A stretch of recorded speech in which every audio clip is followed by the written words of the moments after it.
Assalamualaikum warahmatullahi wabarakatuh. Perkenalkan, nama saya Muhammad Taufik Kamal dengan NIM D12121016. Jadi pada tugas ini saya membuat website catatan yang di dalamnya kita bisa menambahkan catatan, kita bisa mengedit catatan, dan kita juga bisa menghapusnya. Dan ketika kita udah menambah catatan, kita bisa melihat daftar catatan yang telah kita tambahkan. Nah, dalam implementasinya saya menggunakan Laravel Inertia, React.js, dan untuk stylingnya saya menggunakan Tailwind CSS. Di bagian backend saya menggunakan MySQL. Nah, untuk cara menggunakannya itu seperti ini. Kita bisa menambahkan catatan, kemudian catatan tersebut kita bisa edit. Ini tombolnya akan otomatis berubah ketika kita mengklik edit di sini. Kita bisa menyimpan perubahan tersebut dan otomatis perubahannya akan terlihat di sini. Catatannya akan langsung berubah. Dan tombolnya pun akan berubah menjadi tanpa catatan karena kita tidak lagi sedang melakukan edit. Dan catatan ini pun bisa kita hapus. Nah, selanjutnya saya akan menjelaskan mengenai kode ataupun sistem yang ada di balik website ini. Selanjutnya saya akan menjelaskan mengenai model yang saya gunakan atau yang saya buat pada tugas saya ini, yaitu ada satu model, yaitu catatan model, yang dimana isinya itu ada property table dan property variable. Nah, property table ini digunakan untuk sebagai nama dari tabel yang nantinya akan diakses oleh model. Nah, variable ini gunanya untuk memberikan izin terhadap kolom-kolom yang diberikan akses untuk mass assignment gitu. Jadi isinya itu adalah daftar-daftar dari kolom-kolom yang kita ingin nantinya isi. Jadi kalau misal kita nggak pakai variable, dia nggak akan error ketika kita ingin menambahkan suatu catatan gitu. Kalau kasusnya di website saya atau tugas yang saya bikin. Selanjutnya ada file migrasi, yang dimana ketika kita sudah melakukan migrasi, otomatis kita akan dibuatkan file ini, yang dimana isinya itu ada up and down, dimana di up ini dia suatu perintah untuk menambahkan tabel ke dalam database atau membuat suatu tabel dalam database gitu, yang dimana di dalamnya itu terdapat table. Ini maksudnya adalah kolom. Jadi saya punya 3 kolom. Yang pertama itu ID, yang dimana ini ID unik dari setiap catatan yang telah ditambahkan. Kemudian yang kedua itu ada kolom catat, bersihkan catatan kita, dan timestamp ini dihitung dua kolom, yaitu kolom ketika kita membuat catatan, dan kolom kedua itu terakhir kali catatan kita diperbaharui.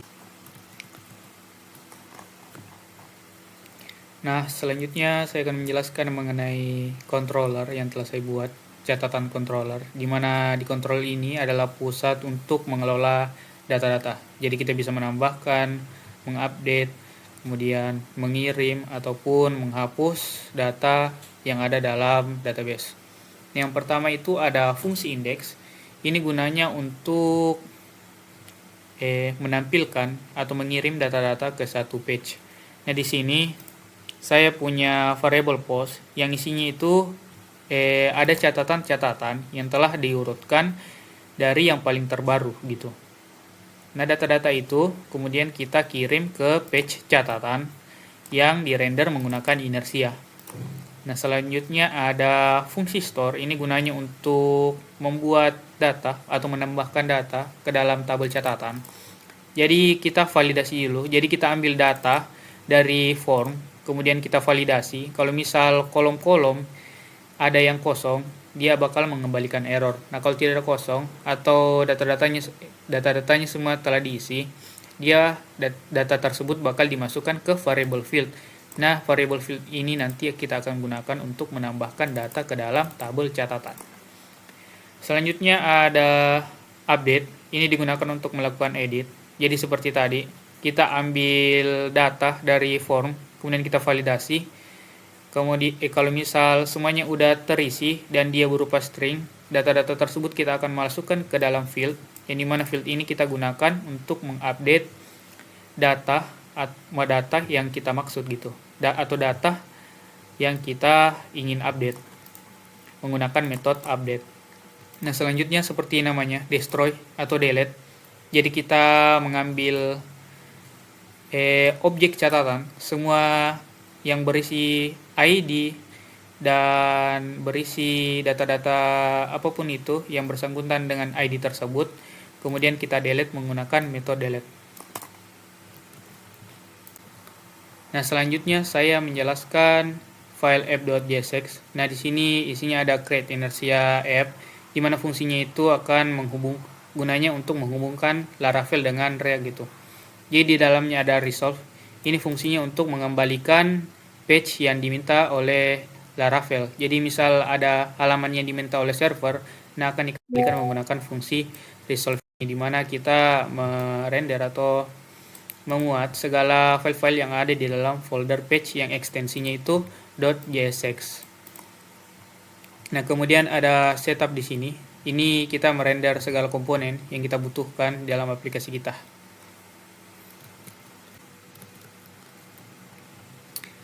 Nah, selanjutnya saya akan menjelaskan di file catatan.jsx. Jadi, file ini yang nantinya akan ditampilkan di halaman browser. Jadi, segala interaksi-interaksi CRUD akan dilakukan di sini menggunakan fungsi-fungsi yang ada di file ini. Nah, di sini ada hook use form dari inertia.js. Jadi fungsinya untuk mengelola data form seperti input, validasi ataupun interaksi CRUD. Jadi di situ ada catat. Itu kita inisialisasi, definisikan bahwa catat itu kosong gitu. Yang dimana nanti isinya itu kita gunakan untuk menyimpan teks catatan yang akan kita olah di database. Nah, kemudian yang kedua itu ada state edit dan set edit. Ini gunanya nanti untuk menentukan apakah kita lagi melakukan edit atau tidak. Nah, selanjutnya ada function submit. Ini fungsi yang kita gunakan untuk melakukan edit ataupun menambahkan data ke database gitu. Yang dimana kalau misal ini edit ID dia nggak ada isinya atau dia bernilai false, kita akan melakukan perintah post gitu. Kita akan menambahkan data melalui endpoint catatan. Nah, tapi kalau misal edit ini lagi aktif atau lagi ada isinya, nah kita akan menggunakan put gitu, yang dimana ini akan memperbaharui catatan dengan menggunakan endpoint catatan, yang dimana kita menggunakan isi dari edit ini untuk menentukan apa yang mau kita catat, apa yang mau kita ingin perbarui. Nah, selanjutnya itu ada fungsi start edit. Nah, ini nanti kalau misal kita memencet tombol edit, nah ini nanti akan aktif. Jadi set ID-nya nanti akan berisi sehingga memungkinkan kita untuk melakukan pembaharuan gitu. Dan ini set data, jadi dia nanti akan mengubah isi kolomnya agar sesuai dengan teks yang mau kita edit gitu. Nah, selanjutnya yang fungsi terakhir ada submit delete seperti namanya. Jadi ini digunakan untuk mendelete data atau catatan yang ingin kita mau delete gitu. Jadi di sini ada destroy seperti yang tadi. Kita mengakses destroy menggunakan endpoint catatan, yang dimana ID ini merupakan ID dari data yang mau kita hapus. Nah, kalau misal sukses, nanti dia akan ngasih pemberitahuan kalau catatan dengan ID yang kita mau hapus itu sudah berhasil. Nah, di sini ini adalah kode-kode dari tampilan tampilan website saya. Terima kasih.